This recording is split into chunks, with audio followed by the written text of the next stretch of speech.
Well, if you've made it this far, I want to give you congratulations. It means that you're most of the way, you've worked your way through most of the unit for Unit 1. Um, this is kind of just a real brief guide to workshop guidelines and kind of final tips for writing this paper and some formatting for the paper. So hopefully this cleans up any questions that you have left over. If for sure it doesn't, then email me and we'll figure out a time to have a conversation and get any of your concerns answered. And any help that you might need, we'll get that into you. But in the meantime, here are some basic workshop guidelines to think about for this paper and other papers. What are we looking for when we say workshop? Well, we're looking for a few things. So let's take a look here. The workshop guidelines for any essay is be honest, but be nice about it. And what I really mean by this is you have to tell the truth, right? I mean, you have to be critical when you're reading someone else's paper. But remember, they're going to be reading your paper also. If there's mistakes there, or if they're missing things in their argument, if you think they could be analyzing ethos and they're not, you know, you write that in your workshop write up, but don't trash their paper. Basically, don't say it seems like you don't know what you're doing. Don't write in red pen, even on an online draft. Making little notes is fine, but you know, really, you want to be constructive critics, right? I mean, if I'm grading your paper and I'm like, listen, you don't know what you're talking about, and this is terrible. It's not only is it mean, but it's completely unproductive because it's not helping you address the areas of the paper that need to be strengthened or augmented, or to correct a problem that might be going on in your current draft. So you want to really just be nice about it, but you have to be honest. Don't just tell them this part was good. Remember our conversation about abstract versus concrete language when you're giving commenting to workshop. Just saying it's good is not very useful. What is good about it? Let's be specific. This particular sentence, or this fact that you include, or this source, or this reference to the way pathos is working, or the paragraph about the genre that it is. Let's be very specific about what is working well. Um, that's kind of the key. You want to be constructive, you want to be useful, but you want to be nice. Is it meeting the assignment objectives? That's the number one thing after being honest but nice. Is the paper meeting those basic objectives that we set out for at the beginning of the unit? I mean, that's essentially what you're being graded on. So if it's not meeting those objectives, we need to mention that to them so they can address it. Does the paper have a clear thesis and mapping statement? Are you showing what your main idea is? Are you showing us the ways in which you're going to break that idea down for us, or analyze uh, the in this case, advocacy ad, this visual argument? Show us where you're going to go as a writer. If they're not doing that, you might want to, say, hey, we could really, you talk about these three things. You might want to mention how you're gonna get into that later in the paper in your introduction. I am a pretty big stickler for thesis and mapping statements.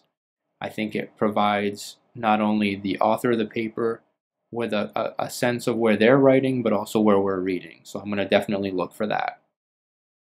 Does the intro give the audience the necessary background to understand the context of the essay? Don't just dump us into the conversation. Set the scene for us. Why are we talking about this? Why was this ad created? What's the conversation that they're getting into the middle of? In your pre-diagnostic essays, if you just jumped right in and said, my opinion is this, it's going to catch your reader a little bit unaware, because you're like, wait, what's the topic that we're actually talking about? So you want to give us a little necessary background to understand what's going on in this conversation. What conversation are we actually having? Are the body paragraphs organized and fully developed? Your body paragraphs should be the ones where there's main points. Some of them will be stronger than others. If you have one that's really fleshed out and really developed, and then another one that's really short and just is not clearly developed at all, you want to say, hey, look at these good things that you did in paragraph 2. Now take a look at this. You see how this, your ideas are using more abstract language here. You see how you mention this point, but you don't really go in and give evidence for it. This needs to be as well developed as your previous paragraph. Things like that are really useful. And as writers, many times we'll have if we have 3 sections, we'll have 2 sections that are really developed, and we'll have kind of a throw-in section. You want to make sure that throw-in section is as good as the first 2 sections, or it can affect your grade. Does the author make use of effective transition sentences between paragraphs and ideas? And then this is huge in all writing. Again, this workshop guideline is for any essay that you ever look at, basically. If it has these elements, there's a chance it's going to receive a better grade. If you're just hopping real abruptly in between ideas without setting them up and transitioning, that's something that you want to let them know that they should revise before the final draft is due. If you use sources, are those sources reliable? Do they add something to the text, or are they just seem thrown in there? Does it really help set up a point that the author's trying to make? And are they cited correctly? In English 200 here at K-State, we use MLA format strictly. There should be a link to that on our page. If not, I'll make sure that there is one there. Basically, if you go to Purdue's OWL website, you can look up MLA format. But if you use it, you want to cite it correctly. Sources are there. They should always be benefiting a point that you're making. They shouldn't be making a point for you. They should just serve as something to back up what you already have down. Your ideas come first. The sources come in to back up what you're saying. Does the author stay focused on the topic throughout the essay? Sometimes we start writing and we get too far away from our mapping statement and we go off on a tangent that doesn't really have anything to do with what we thought we were talking about. So you want to make sure that they stay on point. Let's not get off on another, a concept that we were talking about pathos of your ad, and then you start talking about general things in life, and the next thing you know, you have 2 paragraphs having nothing to do with your ad. We want to avoid that. So you want to make sure the author stays on topic. Does the conclusion shake hands with the introduction and effectively summarize what the audience should take away from the essay? This, to me, is what a conclusion really should do. Think of the essay as kind of coming full circle and wrapping back around with what you you set us up in an argument, in a context, in the intro. Now let's bring us back into that context and kind of where we are now after we've read your essay. Where does that conversation sit a little bit? We're gonna go back and you're gonna say like, hey, this is what I've hoped that you've taken after reading this essay. You kind of learned more about this subject than you knew before. Here were my main points. You have some leeway with this, but a good conclusion really makes a paper. If it just cuts off too abruptly, 2 sentences, it definitely will affect your grade, and it affects the overall effectiveness of your essay. If needed, does the essay include a proper MLA formatted works cited page? Works cited page are required if you use any sources in MLA format. You must have a works cited page.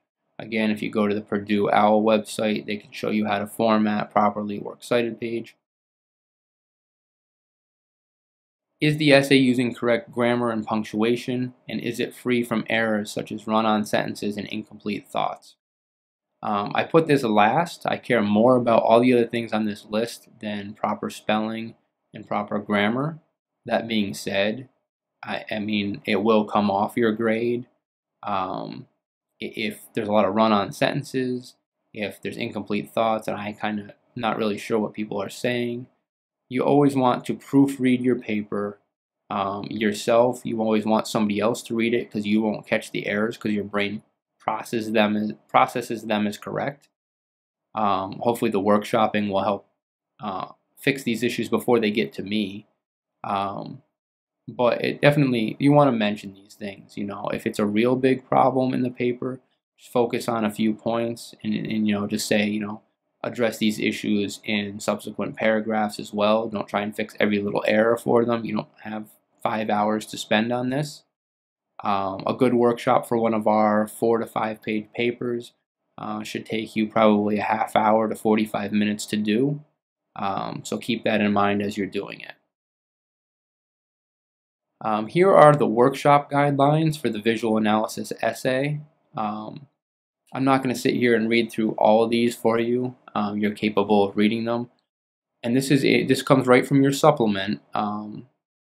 So these are the actual things that you're going to answer. These are the questions you're going to answer when you workshop someone else's paper. That's what they're going to answer for you. And also, I want each of you to provide a short paragraph as what is working well overall in the essay and what overall areas may need improvement. You'll address some of this in these specific questions, but I want to make sure that they kind of have an overall kind of comment to their paper. If you think somebody's really off base with their whole paper, you need to let them know that right away. Don't be shy about that. Don't let them hand in a paper that you know is going to get an R and they have to revise it. Be honest with them, again, but be nice. Here is a copy of the visual argument grading rubric, and again, this is right out of your supplement. This is essentially what I'm grading you on. In addition to the workshop questions, as long as all of them are met, this grading rubric covers much of the same thing. And then your overall unit objectives found on pages 11 and 12 in the supplement. So all 3 of these things kind of get combined to help you figure out what your score is going to be. If you can go through this list and kind of check this off and be like, yeah, I'm going through this, I'm covering all this information. For development, you might have a ton of logos and ethos for your ad and not much pathos, or a ton of pathos and ethos but hardly any logos. That's okay. You can talk about other things in the ad. You want to cover at least 2 of those 3 rhetorical appeals. But you have other things in here that we've gone over throughout the unit that you can certainly get into your paper to talk about. But I want you to be as transparent in grading as I possibly can be, so you understand what I'm looking for. I'm never out to trick anybody. The things that I'm going to comment on are the things that I'm going over here. And this way it gives you all a chance to get your paper in as best shape as it can possibly be, through yourself, through your fellow classmates, through the Writing Center. And then when it comes to me, I will be giving you feedback as well. So if you have any questions about this, again, email me about grading, but this is the bulk of how I'm going to grade these essays. We have the paper format here, and some of this has gone over in the syllabus, but I thought I'd reiterate this. For this particular paper, we're looking for 4 to 5 pages, double-spaced, 1-inch margins. Make sure that your margins are right and your line justification isn't funky. It should look, like a normal paper. MLA format for any sources used, your works cited page if sources are used. Your heading info is single-spaced and following the syllabus guidelines. Basically, I have specific information that I want there. Make sure that it's a Microsoft Word document, 97 to 03 version, or DocX, which is the newest version, or the newer version. And that you're going to submit it to the KSOL file share by the deadline. The deadline for this paper is going to be April 4th. I pushed it back 1 day because you have to send your papers to the Writing Center. And that file share will be up in the Unit 1 folder just like it was for your pre-diagnostic essay, which you all submitted successfully. So that's about it as far as paper format and submission tips. If you have any questions about any of this, please, again, feel free to email me. That's all. That's the end of this presentation, and once again, thanks for watching and listening.